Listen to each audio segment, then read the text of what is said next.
We've got a few folks that are just going to be coming online to the webinar that we're broadcasting as well. We've got a key member of our team in the room um, at Princeton's biolab. So we're going to get rolling. We're just past 12 o'clock. We've got an excellent agenda, and welcome to Grant Engine. My name is Sam. I'm the founder and CEO of the company, and really pleased to be with you here today.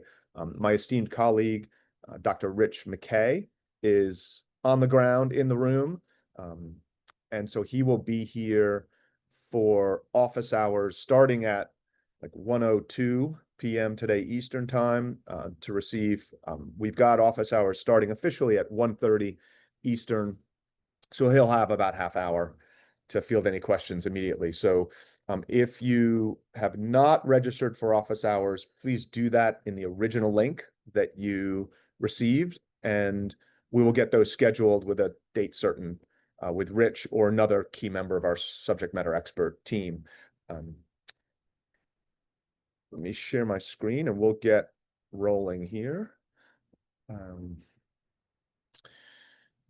So can you see my screen? Is that on screen share cleanly? Is that, Andrea, give me a thumbs up that you can see that. Yeah, it looks Great. good. Okay. Amazing. Great. So I first really want to thank Michelle and really the entire team at Biolabs. I knew the team that started Biolabs very early on, some of the individuals in North Carolina, and we're really excited about this relationship and the places we can go in the future with other Biolabs locations. But a special thanks to Michelle for helping to keep us coordinated and organized. Also joining me on the webinar, joining us, I should say, is Andrea Bose, who's going to walk us through a very important demonstration of some software that is very useful. And there are other members of the Grant Engine team here on the webinar. So let's get rolling. We're going to talk today about the federal funding landscape. There's a lot of chaos happening, and as we approach government year end, the turbulence is not slowing down. We'll talk about current state of play, what we expect to happen at 10/1, which is the new fiscal year for both the total government budget and funding, as well as the SBIR program in particular. AI is playing significantly in our space, and we'll talk about how to use that effectively, where it has not been used effectively, and how you can play there. And then importantly, long-term funding strategies that we've seen our clients leverage and have tremendous yield from over the long cycle, $5 million, $10 million plus over the life cycle of their companies. And time permitting, we'll have a quick background on Grant Engine.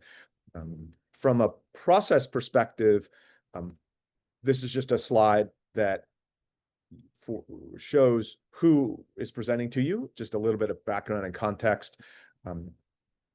Grant Engine started about 10 years ago. We're in our 10th year now. And our top line on this slide is our bottom line. We're in this business as individuals and importantly as a full team to save lives and extend the length of a quality life. That's our raison d'etre. And we do that, of course, by selectively working with leading companies to bring them funding and help drive those products into the marketplace that improves the standard of care. And that differentiated product will improve outcomes for patients. And that's how we help save lives and extend the length of a quality life. We're just over 75 people, and we've got a number of key elements in our business that drive to an end state for our clients of a win rate that's 2x to 4x higher than the national average. A number of pieces that make that true, the most important of which is our team and top caliber team. So let's jump in as we go. If you have any questions at all, please submit them in the chat. I'll be monitoring that as we go, and Rich will also be helping me answer them as we go. And then certainly follow us on LinkedIn. Um, and that is a great source for content and information and insight um, on the regular. Um, I just want to touch on quickly about the benefits of non-dilutive funding.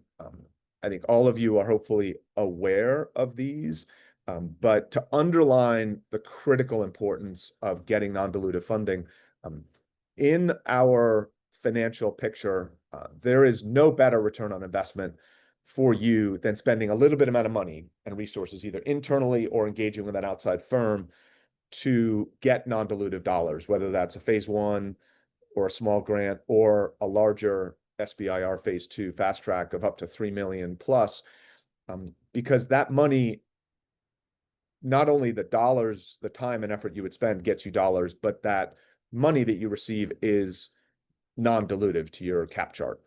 So that equation doesn't exist anywhere else. This is your tax dollars at work. It's excellent to take advantage of that. Getting a grant is validation. That's supportive to equity investors, strategic partners, and certainly acquirers as well.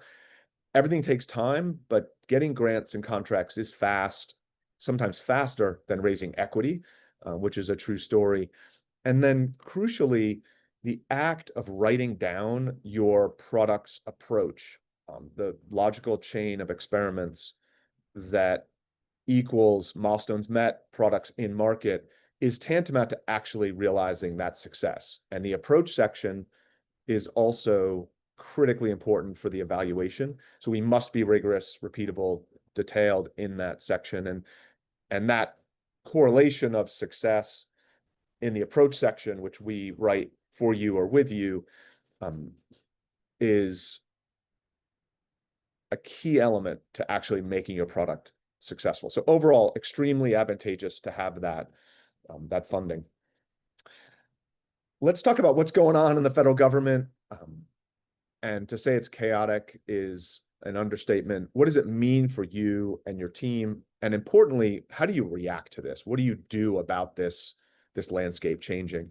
I'm going to start with a quick snapshot of 2024, look at the current 2025 landscape, and then look to the future about what we can expect reasonably.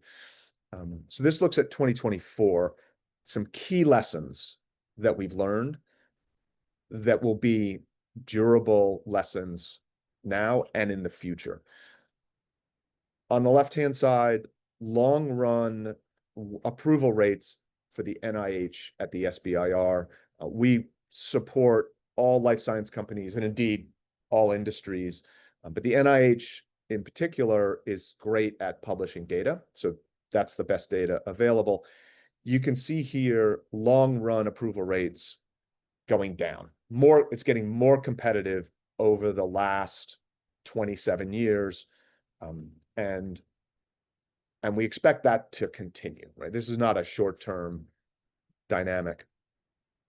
And indeed, in 2024, it was the most competitive it has ever been in terms of number of submissions against number of approvals. The most competitive it has ever been. Why is that? This is just total numbers of submissions. And the answer really hinges on the volume of submissions that happened. And we've talked with our reviewers that are conflicts cleared. We talked with program officers, and the message about volume being high, which is almost as high as COVID when no one was in a lab, everyone was writing grants, is very clear. And the reason why that volume popped so high is because of AI. And that approval rate is not surprising in that AI, and we'll go into detail here later on a slide, is very good at putting words on a page. AI left alone is not very good at winning grants. And what happened in 2024 is that people used AI to submit grants at a much higher volume. And because the denominator was so much higher and the numerator is based on quality submissions, that's what drove so fewer quality submissions against as a percentage of total, that's what drove win rates so low. So AI is a very useful tool, but you got to know what you're doing if you're going to use the tool. In terms of what does a content work to get a winning grant. NIH actually reacted to this by saying no more than 6 submissions per year per PI. And I think that'll wax and wane as we go forward. But the short story is AI drove a lot of crap is a short story. And we saw volume of submissions go up to 24%, and approval rates went down even more because for the SBIR STTR program, the agency was funding more phase 2s on a percentage basis. So significant declines and a key message around quality matters. And we'll come back to that as we go. So that's 2024, and I think the quality matters as a submission, and that's a theme you will hear from us for the rest of time. Let's shift our attention to 2025. This is the first 100 days in the next 2 slides in red compared to what happened with other administrations in the first 100 days. And these messages have continued. We're in month 7 of the current administration, and the themes are the same. So the total spend for the United States government is higher than it has ever been. First 100 days was $200 billion higher, and 11%, that's 11% more. Key areas got cut. USAID, CDMRP is down 57% with the new approvals. Other areas are up. Department of Defense, Homeland Security, Border Patrol. So this theme that is the government spending less money? No. The current administration is spending more money in total, and that's the tale of different industries, different spaces. You look at the NIH, which is the single largest healthcare funding organization on planet Earth, it is running significantly under previous years. And this has caught up a little bit, but it is still well underspending previous years. There has been about a 40% decrease, and this has bounced back a little bit more. Now it's running about 33% down so far. There's a significant funding still in litigation. Harvard on September 3rd won an important injunction against the White House to allow their grants that were terminated to be reinstated. So that continues to work its way through the courts. And what is perhaps the most interesting is that we're under continuing resolution since March 14th. And the budget this year is the same. There are some exceptions, but by and large, it is the same this fiscal year that ends in about 2.5 weeks. Sorry, on September 30th, about 13 days. That budget amount is the same as it was in 2024, right? Notwithstanding CDMRP, USAID, some changes got cut, but by and large, the budget is the same. And you think about the big government funding, but it is still underspending. That runs a risk of certain agencies running into this legal phenomena in the federal government called impoundment, which means appropriations were made, but the agencies are not distributing those funds, and that's technically against the law. And so here's a quick summary of what's going on in 2025, and there's a few key takeaways, which are not obvious, and I'll from the slides I mentioned, and I'll mention one important takeaway here, but there is fewer applications being submitted in fiscal 2025, significantly so. Our reviewers, people we talk to in the agencies, say that they're seeing about 1/2 the volume. This is for the SBIR program to NIH. 1/2 the volume as they normally do. Like, that is remarkable. So yes, budgets are being underspent, but more than that, it's being more than offset by fewer people submitting. Many more people than the reduced budget are sitting on the sidelines. NCI reported in the April submission cycle that they were seeing 1/3 as many submissions as they typically do. And again, the NIH budget for the SBIR this fiscal year is at the same level as 2024. So perhaps the greatest irony in this fiscal year is that it is actually easier to get a grant now than it has ever been. Maybe 25, 30 years ago, it was this easy. But in our, professional careers, it's never been easier to get a grant because the fear, the chaos, the turbulence that the administration considers a feature of their administration, not a bug, is driving many people to the sidelines. And that is making that supply and demand equation work in your favor if you stayed the course. And that is the most important thing we will say today, which is if you stay the course, if you have conviction, you will enjoy a better likelihood. And we do believe it's going to get more competitive in the future. But if you stay the course and you continue to submit quality grants, higher quality grants, you will win more than you have ever won before. That is proving itself out right now. Normally we have 20 to 25 grants that are in just in time, ready for approval. That number today is well over 35 to 40 for us. Some are on the bubble, and we're pushing on every client. And you've had to submit those in April or January or September, historically, looking backwards. But that dynamic is very real. And we firmly believe this is going to be the case in 2026 as we turn the chapter. And so stay the course. Our clients are enjoying a much better yield of success. Additionally, study sections are being centralized again. January, that happened in April. We believe it's going to happen in September. January of this year was distributed. That was a bit of a mess, to say the least. So that's becoming more centralized. So quality reviews are expected to go up relative to January. So that'll hopefully be good.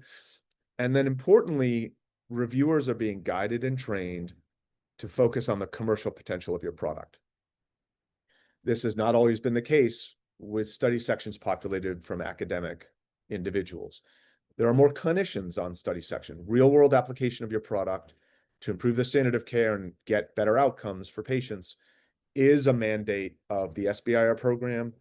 And more, the review panels are reflecting that need. So that's the way it should be, we believe, and that's more and more happening. So let's turn our attention to 2026 and what's about to happen and what's going to look like, what the next year looks like.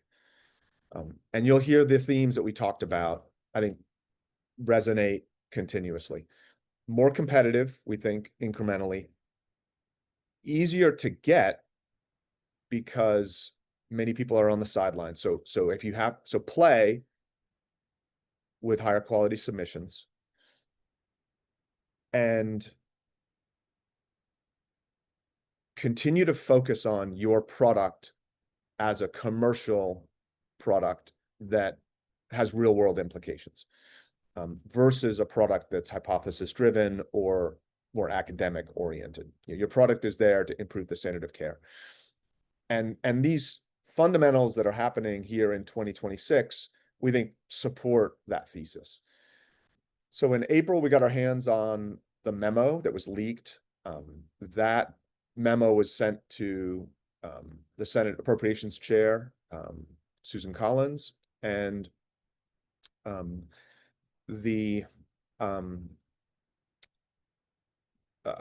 that just under 27 billion continued. The big beautiful bill passed into law in July, and the NIH wasn't named individually, but it was within the HHS total budget. But if you look at the bottoms up, it ended up getting passed in a little bit higher. And then importantly, you are probably aware of this, but it really is important to unpack this as we think about dollars being distributed. the way the dollars work from your tax payments to grants and contracts being issued is that there's really a three-step process at one high level. The budgets get passed into law, part one. The appropriations committees meet to appropriate those funds to the individual agencies. That's part two. And then those individual agencies distribute those funds to recipients. That's part three.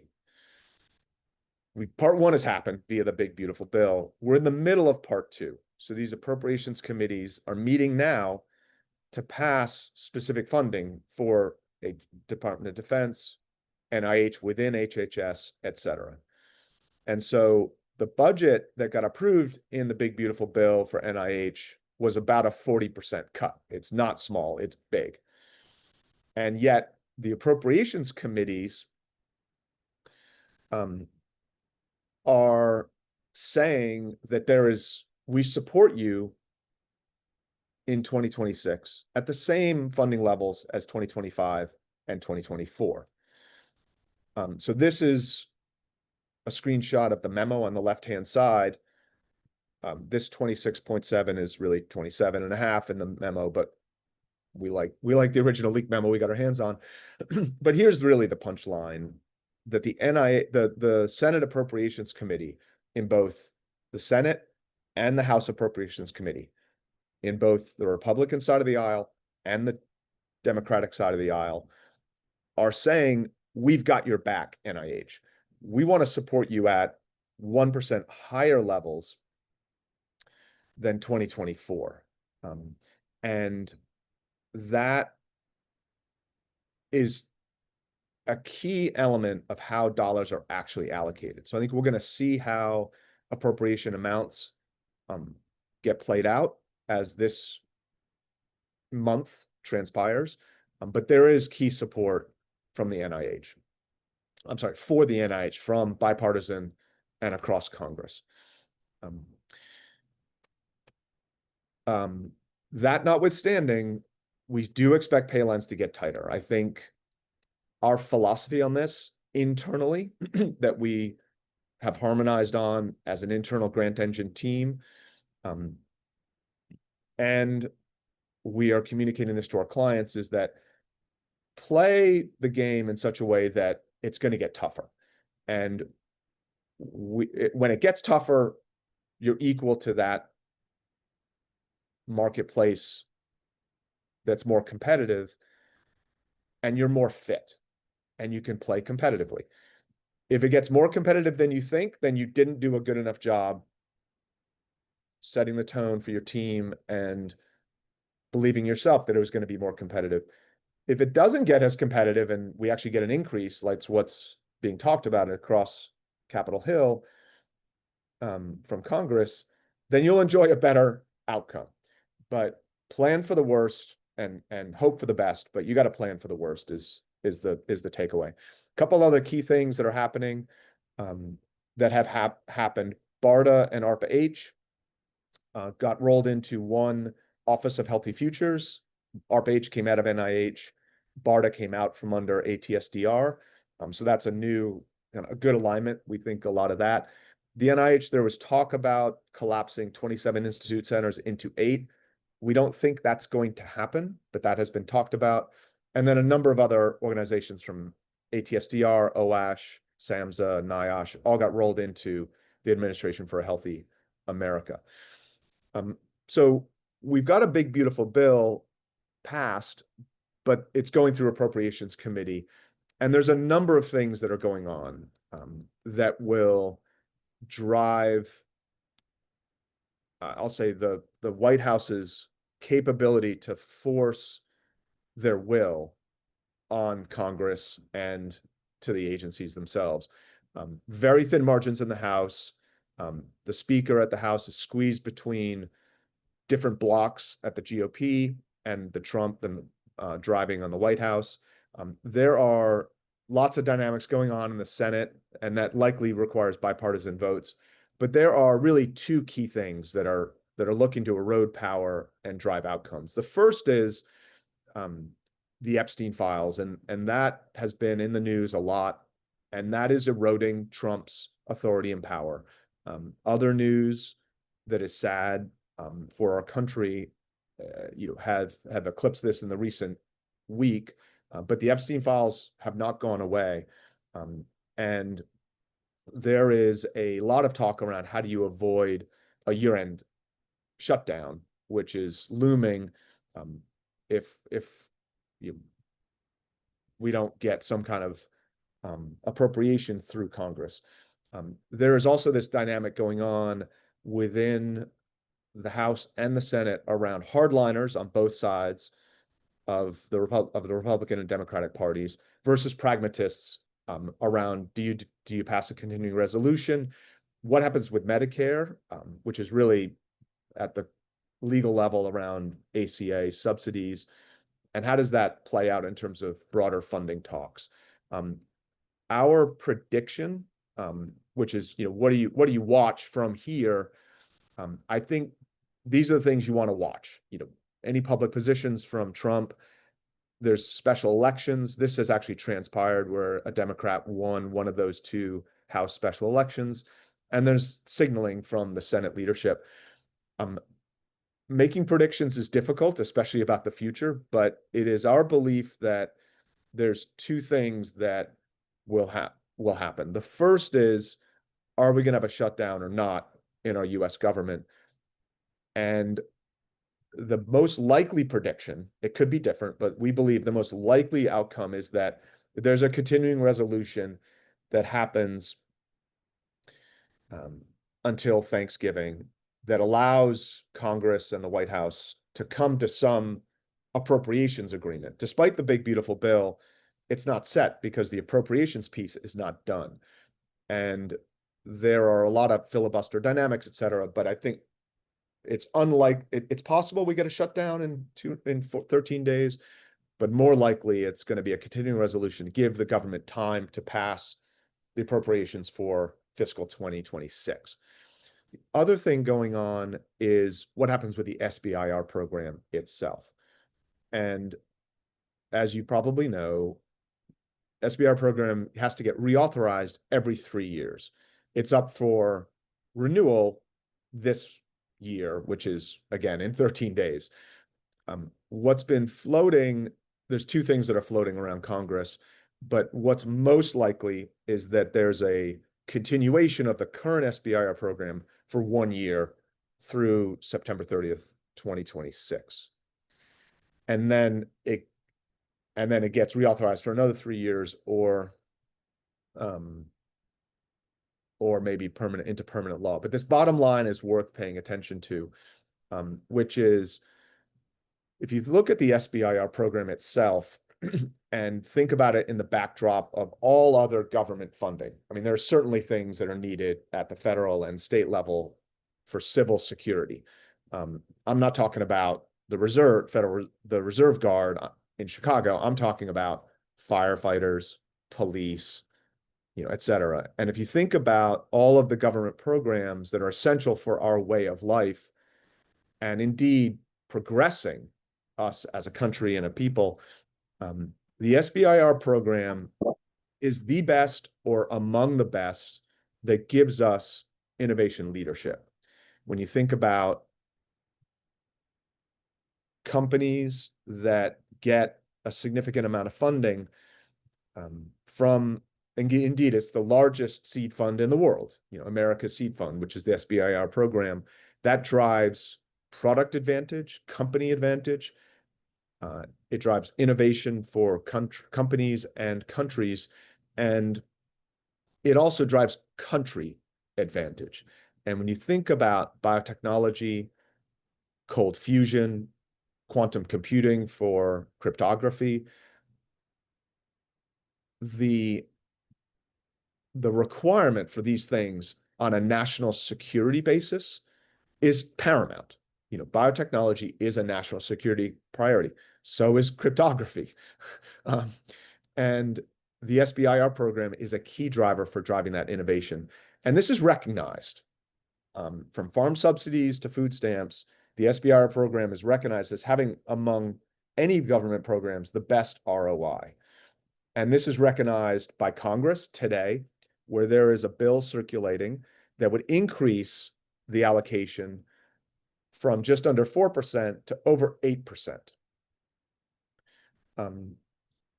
The and thanks for your question, Dave. I'll hit that in a second. That would be more than a doubling of the dollars going to recipients.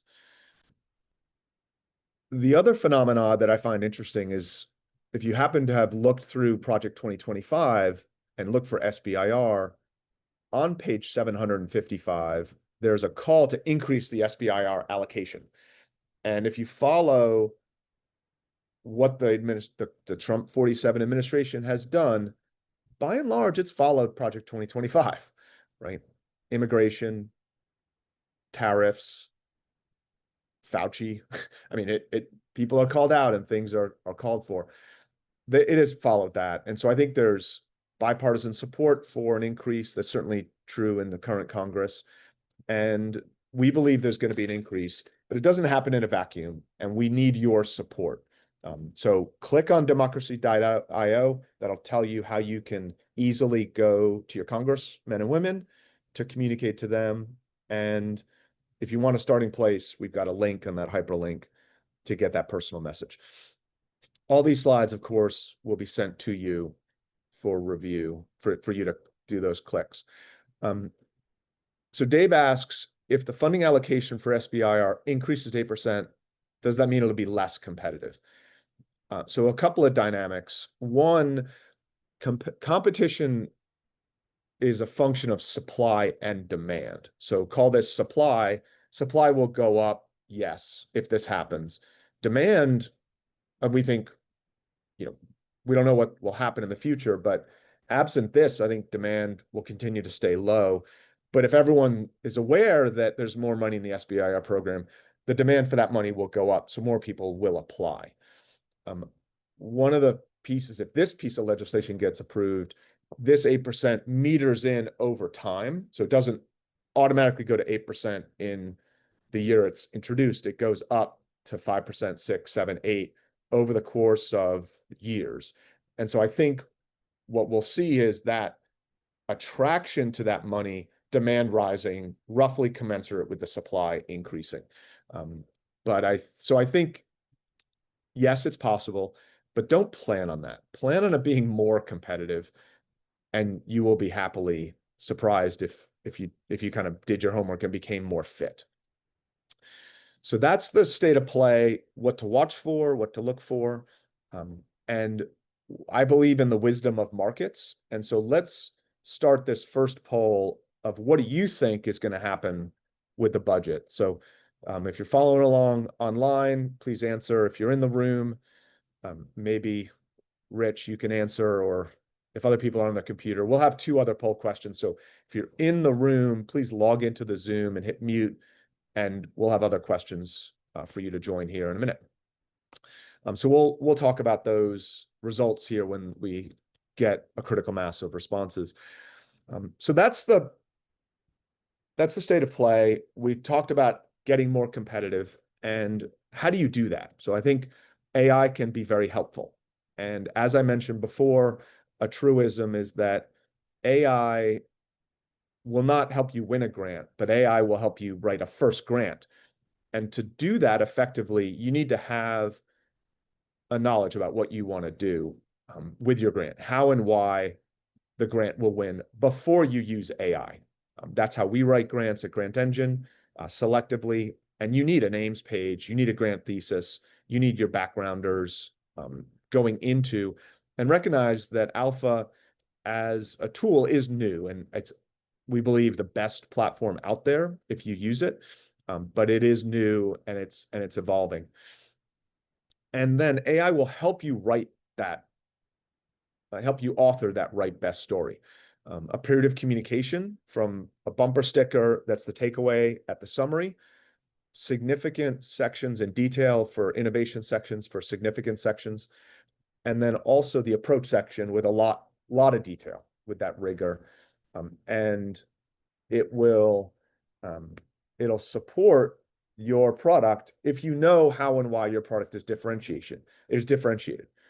Of course, that's a function of your market space, your technology, your preliminary data, and your team and IP. Collaborators are a key driver, and that AI will help you author your right best story. And importantly, we at Grant Engine know what it takes to write a winning grant. We know what that looks like, but the AI does not yet know what it looks like. So you need to rely on yourself, colleagues you call in to help give you feedback, or engage with Grant Engine to do that. So let's turn it over. I want to turn it over to Andrea Bowes, who's going to walk us through a quick demo of Alpha. And Dan, while Andrea's ramping that up, why don't you go ahead and share the results of that first poll with the audience? Over to you, Andrea. Okay, let me get this pulled up here.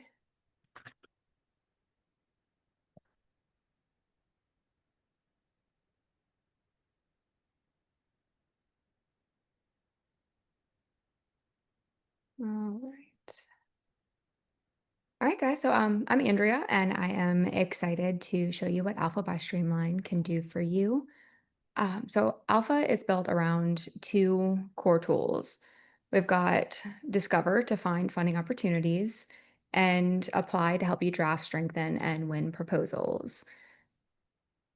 So what makes it so powerful is that we're scanning constantly, pulling from 96 different federal and state level sources. So you're not just relying on two databases. You can search across the funding landscape, filter down by funding type, amount, or even early notices like RFIs or NOIs.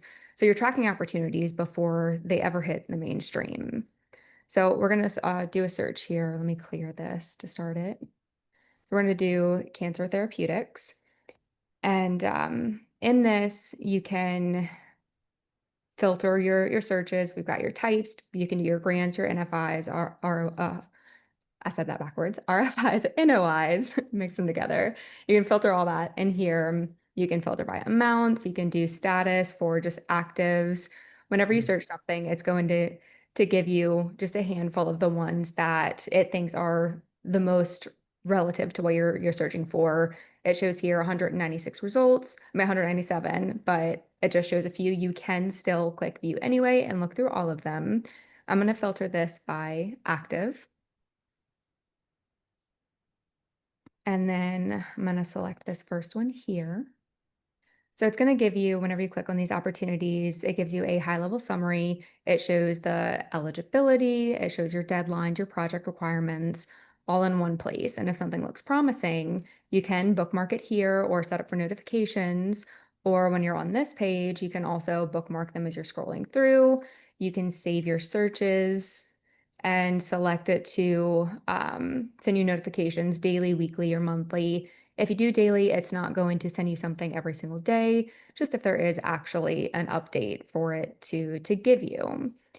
And then inside of these opportunities, you're also able to chat directly with the grant itself. Think of it like having an expert on that one RFP. So we're going to ask it a question. So would a collaboration between a university lab and biotech startup meet the eligibility requirements here? So the AI only searches through that single grant's documents. So the answers are grounded and contextual, and it's going to show you as well the sources. So you can see it's not hallucinating. It shows you exactly where it's finding the information. So now let's look at what happens once you found the right opportunity. So for our demos, we use the made-up town of Pawnee, Indiana from Parks and Rec. If you've seen the show, you know, we've got a lot of information in here for it. You don't have to have this much to be successful. Let's move in here. So Streamline creates a secure workspace where we load your past proposals and reference docs and anything that you have done to help build a foundation. Nothing that you upload trains our models. It's locked to you and anyone that you give access to. And the AI helps to merge your past work with new requirements, making the draft stronger and tailored without starting from scratch. So here you can see We've got a 58-page notice of funding opportunity from the Department of Transportation. You've probably seen something like this before, page after page of dense text, the kind that makes your eyes glaze and your head start to ache. Streamline is designed to take all of that unstructured content that is in dense paragraph form here and turn it into something useful, keeping track of all the to-dos and to make a project management system out of it. It shreds the solicitation into a structured system that you can actually work with. As you can see here, it successfully extracted your timelines, the key details, proposal structure, all of that. So here we're going to move into the overview. This just gives you a more detailed picture of the grant.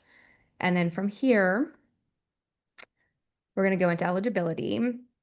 So this is one of the first AI native features of the platform.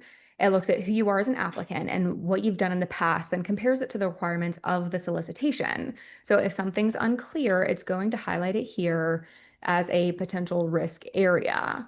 So that typically means that the system just doesn't have enough information from you. So you can kind of quickly just review through here, see if it's all in line with what you're doing, confirm it, and just move forward. So next is the proposal strategy. So Streamline recommends your proposal strategy. It does this by analyzing past winners, current agency priorities, and even changes in administration. The tool is going to suggest how to frame your project so it aligns with the program's objectives and the funder's mission. And then here, let's scroll down some.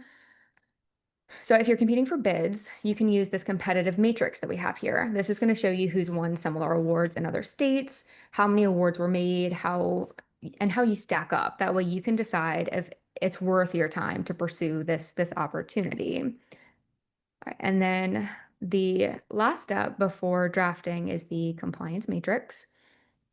So think of this as a structured checklist of every requirement in the solicitation. Instead of manually tracking 30 pages of must include items, everything's laid out clearly so nothing slips through the cracks. All right, and once the foundation is set, the fun part, actually drafting the proposal begins. So here we're going to look at the project description. All right, and once this loads, I'm going to clear it out so you guys can see how this works starting from scratch. So we're going to click Create Outline, and the system is going to scan the review criteria, the solicitation requirements, and any of the formatting rules that are in line with this. And from that, it's going to generate a structured outline with prompts, essentially telling you, here's what you should include in this section. And you're going to have full control. You can reorder things, you can delete things, you can type whatever you want directly in it. And this is also a web-based doc. So you're able to collaborate live with other people in your team that are helping to build this. You'll see like their cursors in it with you, and you guys can communicate and do this together. Once this loads, I'll show you guys an example.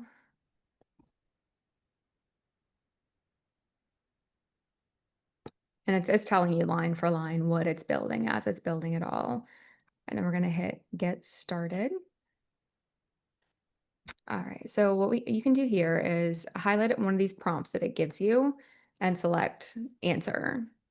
And this is when Alpha pulls from the documents that you have uploaded about your project, and it's going to begin drafting content tailored to this solicitation. Now, of course, your past work isn't always a perfect match for your future plans. This isn't mind reading. You will have to guide this. Maybe you just have to say something like, make this shorter or add a specific detail that you want in here, guide it how you typically would AI to get it where you want it and to refine it. You can also do web-based searches on it. You can search for peer-reviewed literature, things like that to add more to your project. And each time that you edit this, it's learning more about you, it's understanding you, and it moves that forward throughout your project. So you don't have to reteach it every time. It's going to remember these things. So you just insert it like that. And that's really the full picture of Alpha, from discovering the right opportunities without missing a beat to shredding dense solicitations into something you can actually work with, to drafting proposals that are compliant, competitive, and faster to produce. The whole point is to take that overwhelm out of grant funding and make your process more strategic. So instead of chasing opportunities or pulling all-nighters, you're focused on what matters most, putting your best ideas forward and actually winning funding. And that is it. Great. Thank you, Andrea. Really nicely done. You're Um, welcome. all right. We're going to keep rolling, and I'm really going to turn our attention to strategy at the project level as well as the company level to go from here. The just to put a bow on Andrea's helpful presentation or demo. If you're interested in a live demo of Alpha, we're happy to give a free trial for you to use it or show it to you. Please just email us at funding@grantengine.com. And Dan, if you could just put that email address in the chat, that'd be great. So as I walk through this, I'm going to share the results of the poll. Like, what do people believe is going to happen with the funding environment? And I think by and large, people are expecting it to get more competitive. And yes, 73%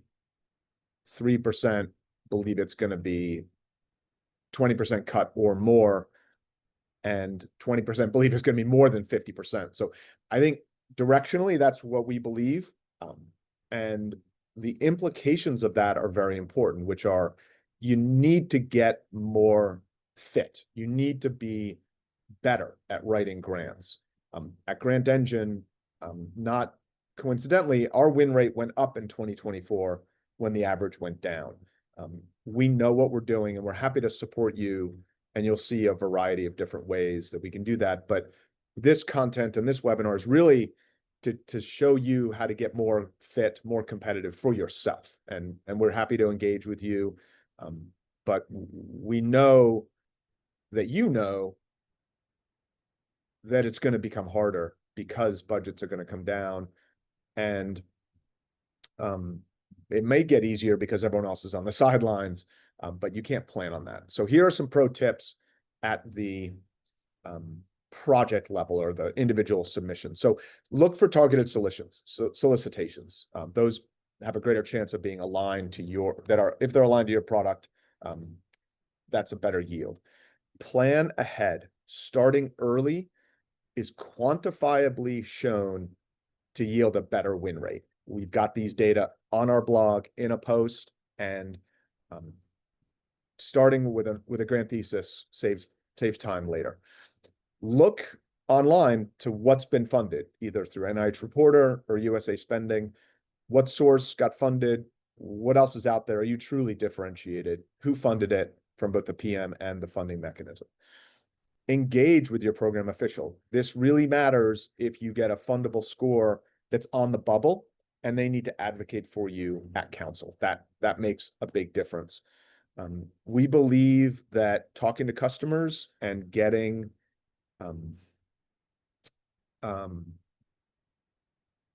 engagement from the marketplace is crucial to a success. So engage with their users. And again, another vote for starting early. If there's one thing that can really help, it is, I'll get to your question, Amber. Starting early is a significant jump. Amber's asking, what was our win rate in 2024? So typically, and we've got a detailed slide that we can show you one-on-one, but typically our win rate is 2x to 4x better than the national average. And that depends on whether it's a phase 1, a phase 2, or a fast track, or a contract. But it is either twice as good as the national average or 4 times better than the national average. That's in general. In 2024, that 2x to 4x better than the national average was actually 3x to 5x better than the national average because it was so hard. So that's our win rate. So now let's shift those are some pro tips around what to do at the application or project level. These are strategies. This slide and the next one are strategies for what to do at the company level. And these 6 playbooks, our clients have used these consistently to get $5 million, $10 million more. Some of our clients have gotten $30+ million following these strategies. So I'm going to walk through these quickly. When you get the presentation, there's a slide in the deck for each of these for you to dig into. And of course, we're happy to talk with you about these. The first is start small. It's easier to get a small grant than a big grant. Start small and use that to build into the next thing. Whether it's a phase 1, an incubator grant, or a tech transfer grant from your university, start really small, use that to go bigger and go bigger. And that snowball effect will compound over time. Collaborators that are noteworthy, have podium power, and strategic partners that matter in your marketplace are a key driver that show the review panels others believe in this tech and company. And having their letters of support, having their endorsement on the grant is a good vector that works. So those collaborators are relatively easy to secure. And we can help you with some strategies about how to do that. But the short story is, if you offer people money, especially academic collaborators that are luminaries, money's harder to come from now, whether they get a consulting agreement or a partnership, that can entice them to work on your project, and that improves the caliber of what you grant or what you get. The third one is allowable, and when you're ethical about it, using your current grant to generate preliminary data for your next grant is allowable as long as those activities are in line with the aims that are outlined that you've proposed. That is a way to stay one step ahead of always submitting, generating data with grants you have so that you don't have a gap or a chasm in your funding roadmap. So that requires forethought. You got to think a year ahead, year and a half ahead, and consistently submit applications that leverage that data. If you have a platform tech, leveraging that for, at the NIH, a specific product off of your platform. NSF does like platforms, and NIH will very selectively support them, but the bigger money likes to have product specific. So if you have a platform, talk about your application on that first key product and go deep on that product. You will get funding for that if you are competitive and know what you're doing, or you engage with us to help you. And that product will, in its progression, support the platform, because at the end of the day, a platform is useful because it generates products that work. So go after specific products. As you get progress there, go after your next product that's off of that platform. Those dollars will help that product, but also support the de-risking and proof points of that platform working. And the beauty of a platform is you can do a third, a fourth, a fifth. And the secret there is to get lots of money for your platform by going deep on each product. And certainly where there's more money at the NIH. But that philosophy is very effective. And that way you're building over the years compelling proof points of your platform company. If you've raised equity or plan on raising equity, using grants to pay for the dollars where there's already equity allocated frees up that equity. You can diversify your portfolio or extend your runway with your current portfolio. If your investors or board or you say, I've got equity, I'm only going to spend it on these programs, you can use grant funding to diversify your portfolio, de-risk your total company, and improve the value for an eventual acquirer. The virtuous circle strategy plays well for development timelines that are, call it 3 years and less, whereby you propose a project, you get funding for it, you build that product, get it in market, get revenue, show proof that you're doing what the programs are intended to do, which is to R&D a product and launch it, get it in the market.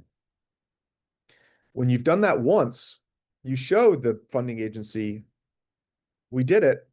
Make a bet on us again. Those agencies love to back a winner. And so you go after a second project and you run through that virtuous circle again. And by then, you've shown a track record as a reliable company and team to bring taxpayer dollars to your company that yield product development. I've done this as the founding CEO of an epigenetics tools company. And in the first 2 years, we got $7.5 million in funding. That company today is the fifth highest SBIR recipient in the history of the program. And the other four have been around a lot longer than that company. So this works, and it works really well. And you got to think in years with execution every day. At the company level, some key takeaways. Again, you want to expand the number and the diversification of where you're getting funding from. Go after a diversity of federal sources: DoD, CDMRP, NIH, ARPA-H, CARB-X, et cetera. Go after state funding, nonprofits, and non-US sources. If you're not sure about a solicitation, use that module that Andrea walked us through. Evaluate. It's a great tool to parse your solicitation, and that hyperlink will get you to that free tool for you to use. If you're an existing client of ours, we provide you with investor access points, which is names of individuals and their contact information of people that have invested in companies like yours before. I will continue and probably forever speak this mantra of submit higher quality submissions and more of them. Broaden and diversify your relationships. Recognize that the payment management system has new rules with DOGE. You have to be compliant with them. We can help you with that. And through our and just getting access to your money can be much more complicated now. And our GE accounting team can support that. And then words to the wise, there is much tighter scrutiny on foreign risk assessment.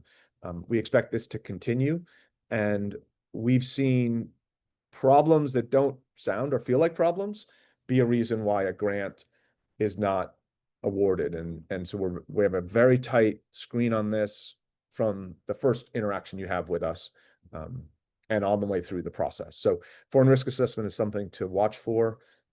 And so that's there. Let's open it up to questions. If people can stick around for a little bit, I've got some additional slides just to talk through some pieces. But Amber asked the question: if you had an NIH grant in the past, but it wasn't necessarily smooth sailing, will this affect one's chance of getting future grant offerings? I'm assuming, yeah, so you are delivered on your grant and it wasn't smooth sailing. Does that impair future awards? And Amber, I'll say to you and the rest of the group, the last time R&D was smooth sailing was never. Okay. So I think the reality is everything's difficult. If it's a challenging relationship with your PO, that's something you want to fix. If you didn't meet the aims, you want to articulate why you didn't meet those aims and why there was valid reasons and why you did X as an alternative plan and why that was valuable for the product and its eventual commercialization. So I think, yes, it can. And you want to fix those bumps in the road or, roadblock, the things that made it turbulent sailing. And that's relatively easily done. I think people, especially people from the federal government that are giving you money, want to know that you're committed. And if you engage with them, if you communicate, we had these problems, here's what we did to overcome them, here's why this arc of innovation in the coming years of our company are very valuable to meet your goals as a program official, people will engage with you. So I think, I don't know what happened there exactly. And obviously we can talk about it under an NDA if you'd like, but those things are probably repairable. And I recommend you do that and build that relationship with your program officer.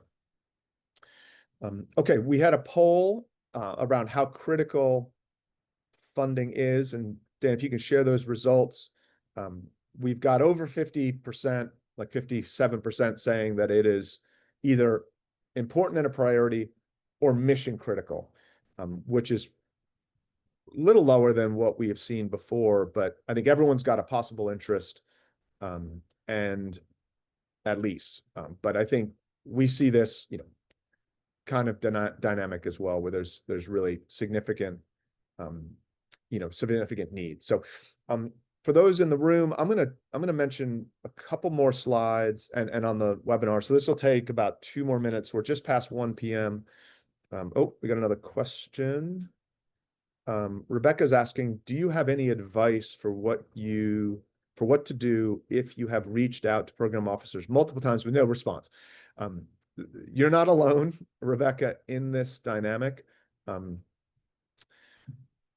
So this is their job to respond to you, and they're a government employee.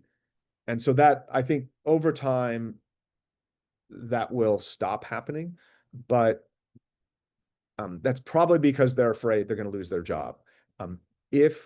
So a couple things I would recommend you do if you've not already. The first is that if you want to talk to a program officer and you don't already have a grant, put together an Ames page and send that to them and say, this is the first grant we're going to apply for, and we have a very compelling company and product roadmap, and we'd like to talk to you about this Ames page. That gives them something to chew on. And program officers, if they're good, will ask you for that rather than just have a conversation. If you've got more basic questions, call us. We can answer those basic questions. We're happy to do that. And that'll take some of the pain out of their side. If you've already gotten a grant and you want to just engage with their PO for whatever reason and they're not responding, I would respectfully and artfully communicate to them. It's like, hey, this is important for us to communicate. We know times are tough. Please let us know that you're still the program officer. And then I would progress that up the food chain of the institute manager for the SBIR program. That information is generally on. Maybe that program officer that you're talking to is no longer working there. So progress up the food chain at the institute level. And then if you're not getting any response, you can email Stephanie Fertig, who runs the SBIR program across the NIH out of the seed office, and she'll help move some things along. But don't go,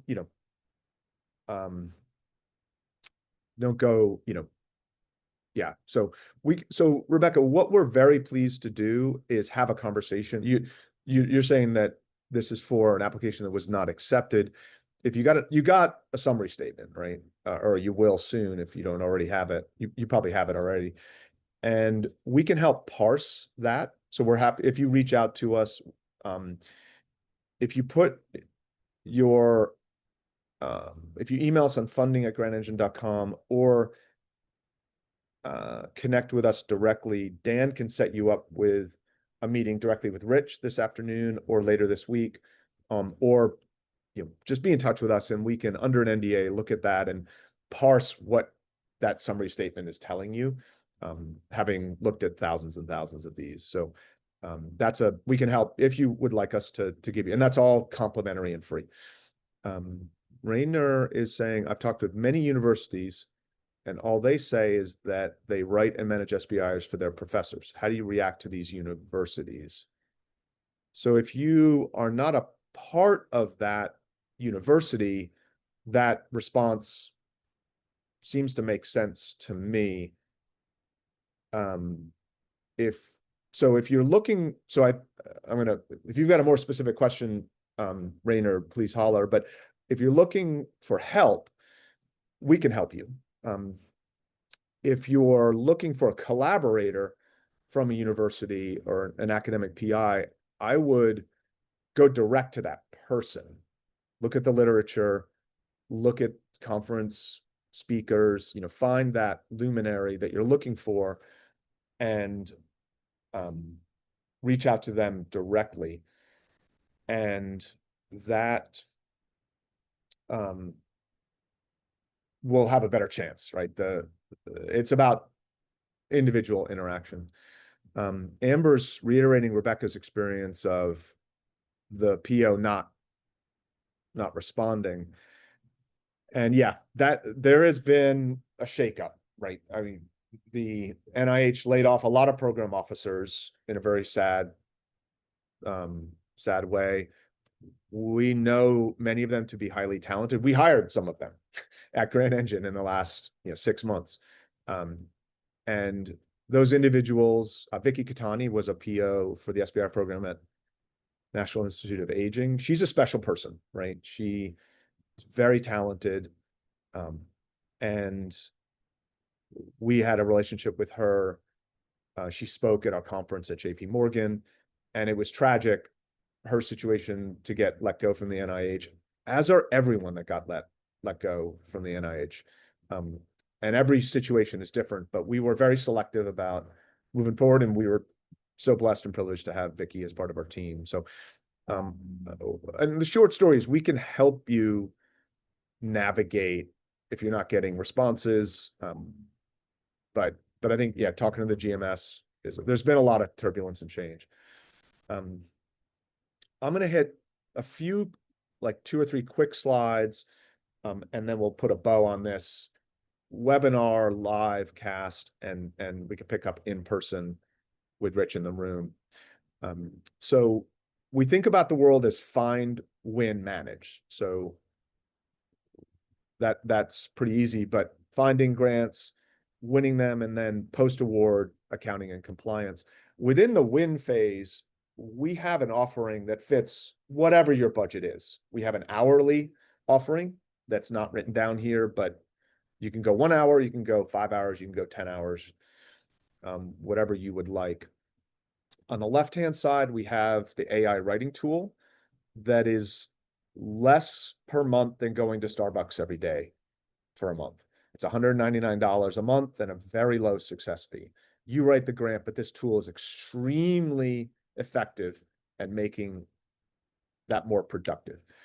On the right-hand side, we have an offering to write the grant. That varies from an upfront charge of under 10,000 to close to 20 and a very nominal success fee. That's a full service, high care, concierge level support. We need things from you around your product, its differentiation. We need comprehensive written feedback at all key inflection points as that grant progresses.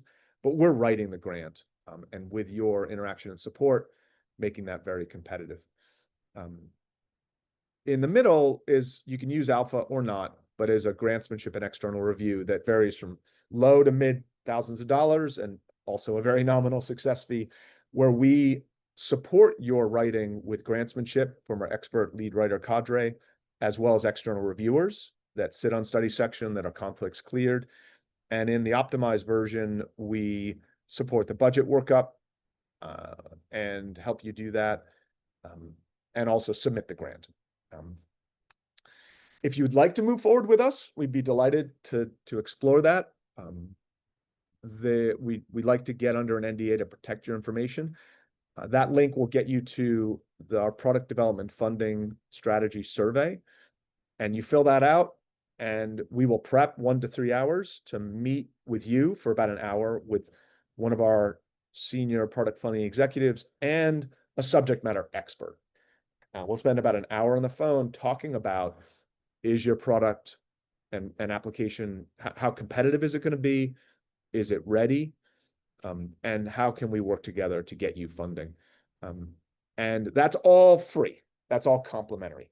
So we have, one thing I'll mention about our fee structure is that very intentionally, any upfront fee we charge, with the exception of hourly, but any upfront fee we charge is below our cost to serve.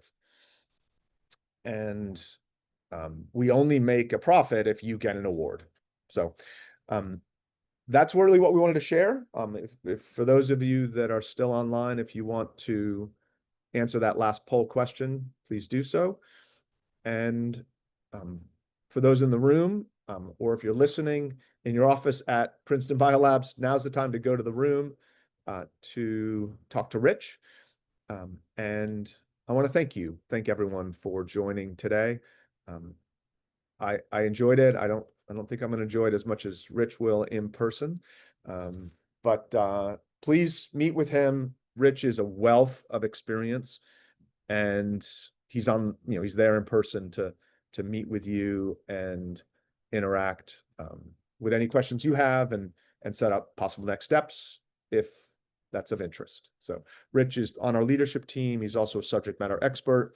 He leads the program managers and in a meaningful way leads a lot of our delivery as well. So if there's no other questions, I want to thank all of you for joining.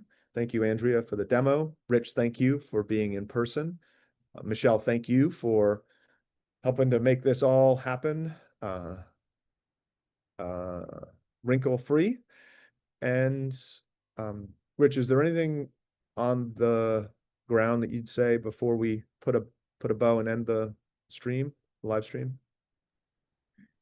No,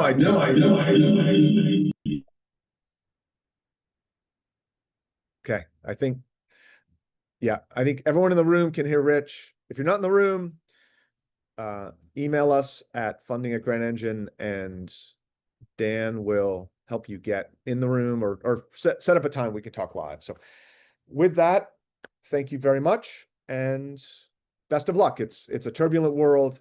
We're here as your partner to make it a success. So thanks again. Have a great day. Talk soon. Bye.